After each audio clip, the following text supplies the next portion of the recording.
Madam Minister, lady friends, it's always a pleasure to be in Slovenia, and I would like also to commend Slovenia for the progress you've been made, and it's very encouraging to hear the Minister's intervention on the way ahead.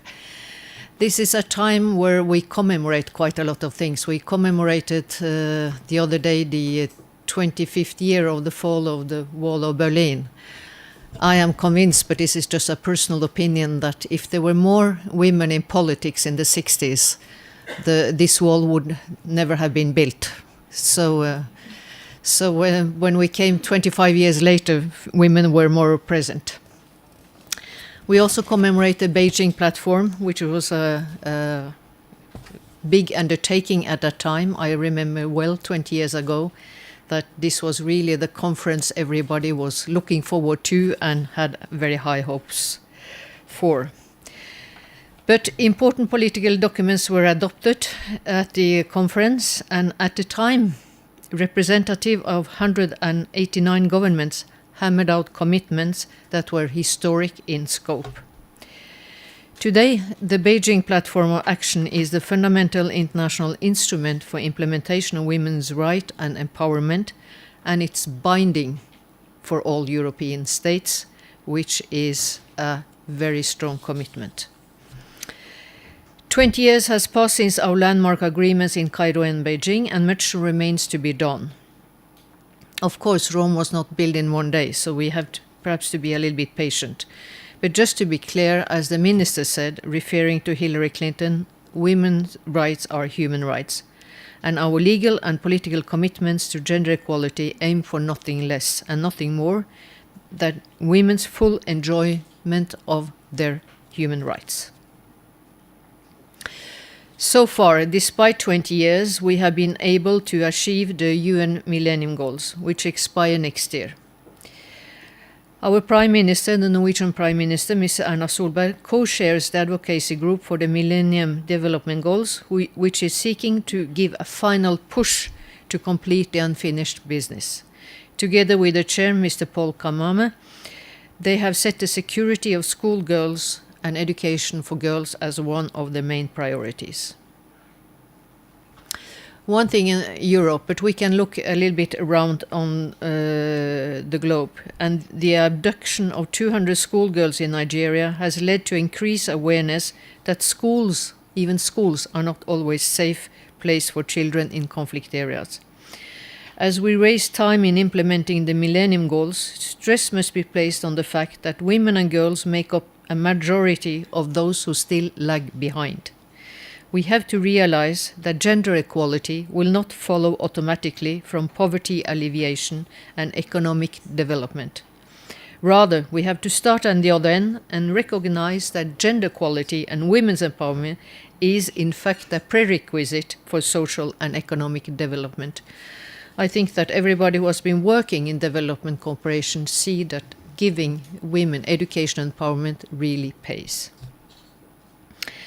Let me also illustrate this argument. 40 years ago, women's participation in the workforce in Norway was lower than in most of the European countries. That's just 40 years ago. 40 years ago, I was 22, so I remember. Birth rates were declining. Today, Norwegian women top these statistics. Almost 70% of women participate in the workforce, and birth rates are among the highest in Europe. It's 1.85 per woman. And as I usually say, this is not because we are good Catholics, because we are not. This change was brought about political decisions, and by investing in education, health, and care facilities for women. Combined, of course, also with more generous maternity leave and now paternity leaves. The result is a well-functioning economy where women contribute more to the GDP than oil and gas. In other words, gender equality pays. Gender equality is good economics. When I tell this example around the world that actually the biggest contribution to Norway's GDP, Norway is a rich country, it's not oil and gas, but actually women's contribution in the workforce, they all look very amazed. but it makes them think. Development requires investing in most valuable resource in a country, its population. It's time to increase our investment in women and girls. One of our Nobel Peace Prize laureates this year, Malala Yousafzai, has, through her own personal courage and enduring efforts, highlighted that much remains to be done in ensuring that girls receive the same opportunity as boys. As a leading spokesperson for girls' right for education, Malala was taught the world to be less complacent. She has shown by her own example that children and young people too can contribute to improving their own situation, even under very dangerous circumstances. With such an example before us, we can but act upon her initiative. She said in an interview that was very moving that she was asked if she was afraid, and she said, they can kill my body, but they cannot kill my dreams, which is, I think, is a very good saying. But in our part of the world, this means addressing the prevailing pay gap between men and women and ensuring that equal participation of women in decision-making process. In Europe, I think there are two main outstanding issues. It's the pay gap, that's even in the Nordic countries, and also equal participation in decision-making process. But Slovenia is actually a European leader in the field of closing the pay gap between men and women. The most recent EU statistics place Slovenian pay gap at 2.5%, which is actually the lowest gap in Europe. So congratulations.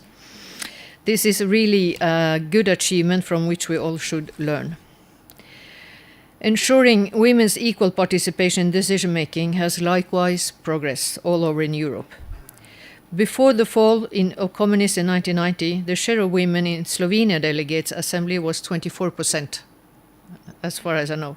After the first democratic election, this share dropped to 12%. But the number of women in the Slovenian parliament stagnated around this level in the 2011 election, when women suddenly won 32.2% of the seats in National Assembly.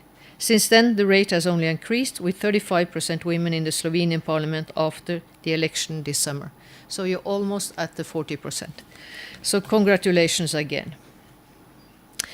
In Norway, we do not have a parity laws as regard political elections. There is a misunderstanding that the progress of women in the Nordic countries is due to quotas. It's actually not. It's more or less a political awareness that it's fair with power sharing among the genders. Yet there has not been a single Norwegian government since Mrs. Gro Harlem Brundtland's second cabinet in 1986 with less than 40% women. So you see, when you get a female prime minister, things start to moving. Because a female prime minister, she has usually had the pleasure of having double, triple work, ensuring her family, taking an education, and having her work, and in addition have the capacity and the time and the resources to go into politics.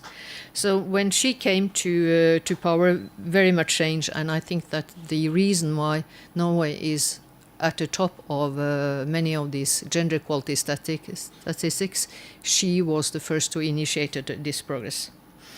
But today we have parity in the cabinet, 40% in the parliament, 38% in the elected municipal councils. And we see that also countries like France, like Italy, now has parity government. And even in Japan, for the first time, there are 4 ladies in the government. For the first time in history, there are 4 ladies in the government in Japan. I think this is a result not of wanting to be nice to women, but they understand that gender economics is necessary for the advancements of that country. So this is the soft power of public opinion. We must all work to shape this opinion so it becomes unacceptable to discriminate against any group, least of all women. Norway is proud to be part of this work in Europe through the EA and Norway grants. One of our main priorities through the grants is gender equality and work-life balance. Women should not be put in a position where they have to choose between working and having a family. In Slovenia, we have earmarked 1.4 million euro for this area, and I'm happy to be here as a cooperating partner, and I'm also happy to hear the progress that has been doing. You know that we are at the end of this financial period of 5 years. There will be a new one. Hopefully the negotiations with the EU will be finished next year, and then we will start negotiating with each of the 16 recipient countries, among them Slovenia. I hope that gender economics and gender equality will still be among the priority areas for the Slovenian contribution. So, ladies, I wish you a very good discussion today. I wish you all the best of luck in the future, and keep up the good spirits, and things are moving in the right direction, I'm sure. Thank you so much.